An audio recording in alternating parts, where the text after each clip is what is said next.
नमस्कार दर्शक बंधु ग्राफिक्स न्यूज को आपण मानक स्वागत करुछि मु विजयलक्ष्मी। चलंतु आरंभ करिबा हमर खास खबर।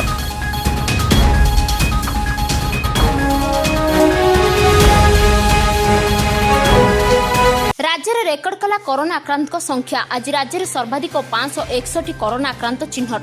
गंजाम जिल्लारू सर्वाधिक 283 पॉजिटिव चिन्हट। देश में कोरोना मृत्यु संख्या 18,213 रे पहुंचला। गत 24 घंटे 379 मृत 20,903 नुआ मामला चिन्हट। भारत में कोविड संक्रमितों संख्या 2,27,439। नेपाल सीमा विवाद। सर्वदलीय बैठक डाकी परस्पर आलोचना माध्यम समाधान करने को शंकराचार्यों परामर्श। सीमार उत्तेजना भितर अचानक प्रधानमंत्री लेह गस्त। साथी अछंती chief of defence staff general Bipin Raut.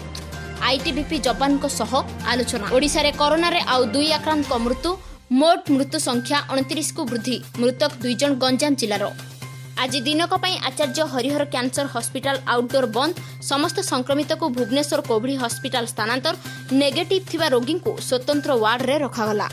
दर्शक बंधु जदि आपण मानकु आम वीडियो भल लागुची ताले आम चैनल को लाइक शेयर कमेंट एवं सब्सक्राइब करंतु एवं पाखरे थिबा बेल आइकन को दबाई आम सहित जोड़ी ही जांतु।